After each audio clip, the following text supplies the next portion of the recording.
This is Dan Dix here reporting for Press for Truth with breaking news. Tensions are escalating at an alarming rate in Kenosha, Wisconsin. As last night, 3 people were shot. 2 of them have now been pronounced dead. This, of course, all stems from this incident where this man, Jacob Blake, was shot in the back by these police officers 7 times. He can be seen in the video defying the police orders, walking around his car, attempting to get into the vehicle, at which point the police shoot him. Now, let me just say, from having watched the video, I have seen nothing that would justify this man being shot 7 times in the back. This police officer absolutely must be dealt with. We need justice for such a brutal shooting. Now, having said that, guys, context is extremely important because, as it is now, there is a narrative suggesting that this is a white supremacist who came to kill protesters. This wasn't a protest, folks. This was a riot, and the narrative is now spinning out of control as we are originally led to believe that this man was simply there breaking up a fight between a few women. Well, again, today we're going to look at context. Nothing he did justifies being shot 7 times in the back. Let's get that clear, folks. But again, for context, we're going to take a look at the truth of the matter here before things continue to spiral out of control. So we're going to start with this. Police scanner audio in Kenosha indicates a woman called 911 to report Jacob Blake was at her home and wasn't supposed to be, and had stolen her keys. Responding police were made aware of Blake's arrest warrant for domestic abuse and felony sex crime, guys. So this man wasn't breaking up a fight. He was in someone's home and wasn't supposed to be and stolen her keys. The police knew that there was a current warrant out for his arrest for sex crimes and violent domestic abuse, guys. As I said in this tweet here, the leftist BLM narrative that he was just breaking up a fight is not true, and people are now dying. So let's take a look at what this kid has to say, because the narrative is that he's from Illinois, he's a white supremacist, he came out here simply to shoot BLM protesters. Again, context is important, so let's hear it from the horse's mouth. Let's see why this kid was here. Here's an interview that Elijah Riot got with this kid. Take a listen to this. EMS right here. I'm an EMT. We're protecting from the citizens, and I just got pepper sprayed by a person in the crowd. So you had non-lethal, but you didn't respond. We don't have non-lethal. So you guys are full on ready to defend the property. Yes, we are. No, So they're there to defend property. He says plain and simple. He's there protecting property. Someone in the crowd pepper sprayed him, but that's not his beef. He's there to defend people's property. Literally, mom and pop shops who are being destroyed by these rioters.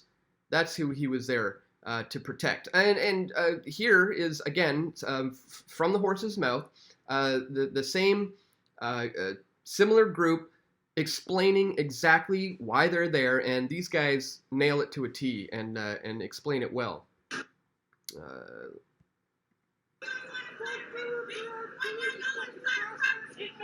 The lady is springing, "Why are you all on the side of property? Are you not on our side?" We're out here trying to protect residents, we're trying to protect the innocent people, and we're trying to protect the businesses of the citizens out here. We're not trying to protect the government. You want to tear down those lampshades, go for it, I guess. It's not my speed, but it's the government that with you guys. It's not the civilians. These guys didn't do anything to you, right? So we don't want to hurt these people. You own the business, or you're just No, we're just here. That's it. Again, and another thing, we really don't want a gas station go up. That'd be bad. Of course, yeah. They're protecting a gas station here.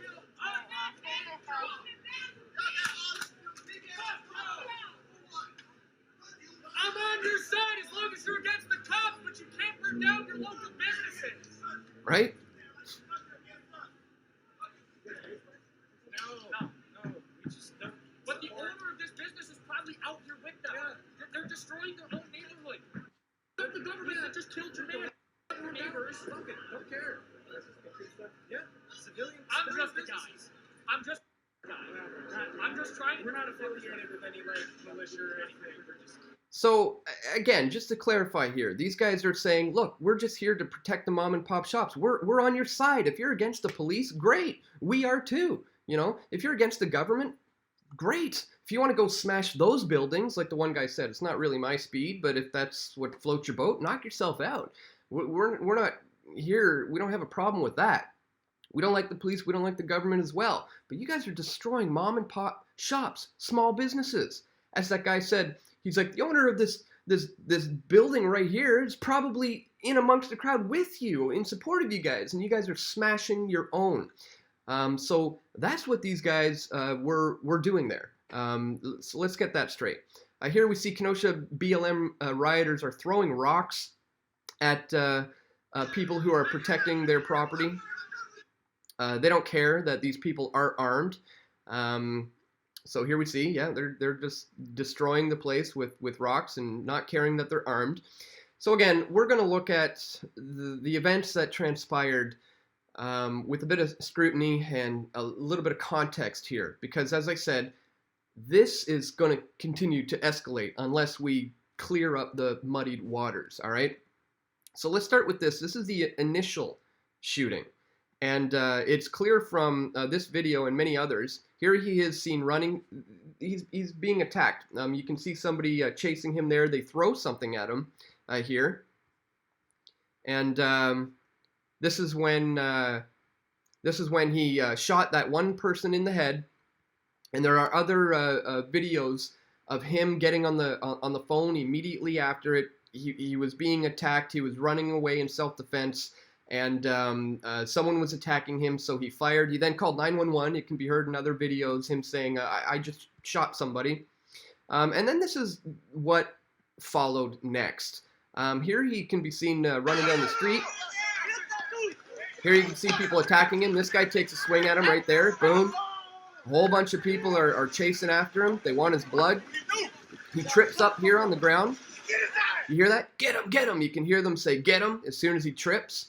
And he's surrounded by a group of rioters, and he fires in self-defense. Boom, boom, boom. And we're going to take a closer look at what just transpired right there, guys, because this is what it all breaks down to. Here we can see in these images that he's clearly being violently attacked. This man comes in with the skateboard.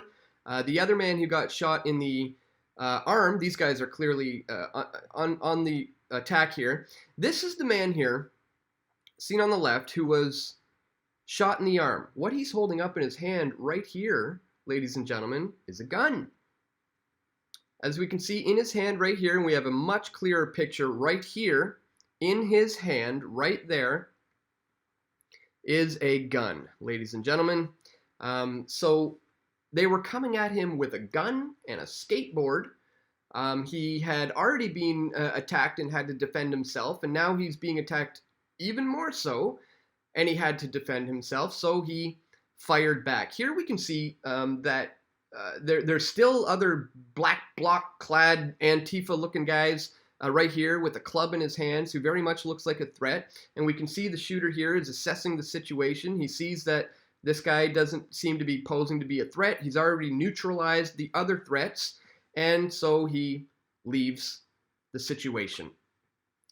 Guys, again, it's important for context that we look at all this stuff closely, because the narrative we're getting right now is that this is just some white supremacist kid who came from Illinois to cause problems with the BLM protesters, when the truth of the matter is he was there to protect private property. From the interview that I saw with this gentleman here, I didn't pick up any hints of racism or anything like that. He doesn't discuss anything about any of that stuff. He doesn't talk about this. He just says, I'm there to protect private property, and that's simply it.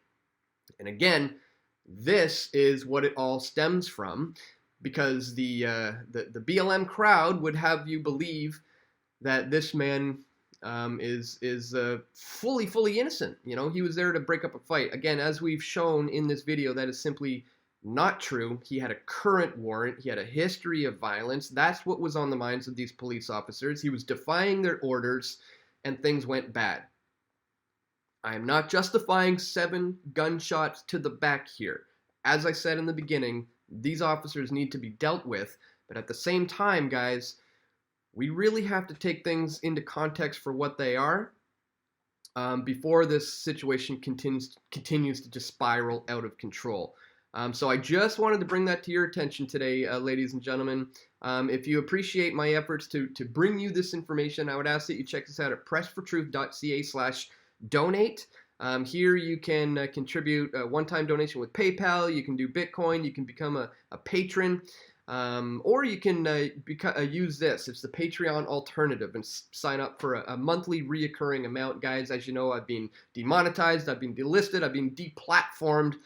I've been cut off by Google because of the information that I produce on this channel. So if that's something you appreciate, please check the links in the description to find out how you can support my efforts here at Press for Truth. And that's all for today. Once again, guys, if you appreciate the information I brought to you in this video, please click the thumbs up button, share this one, and stay tuned. We're going to have more video reports coming very soon. This is Dan Dix reporting for Press for Truth.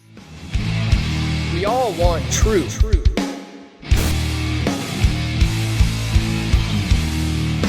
The truth will set you free.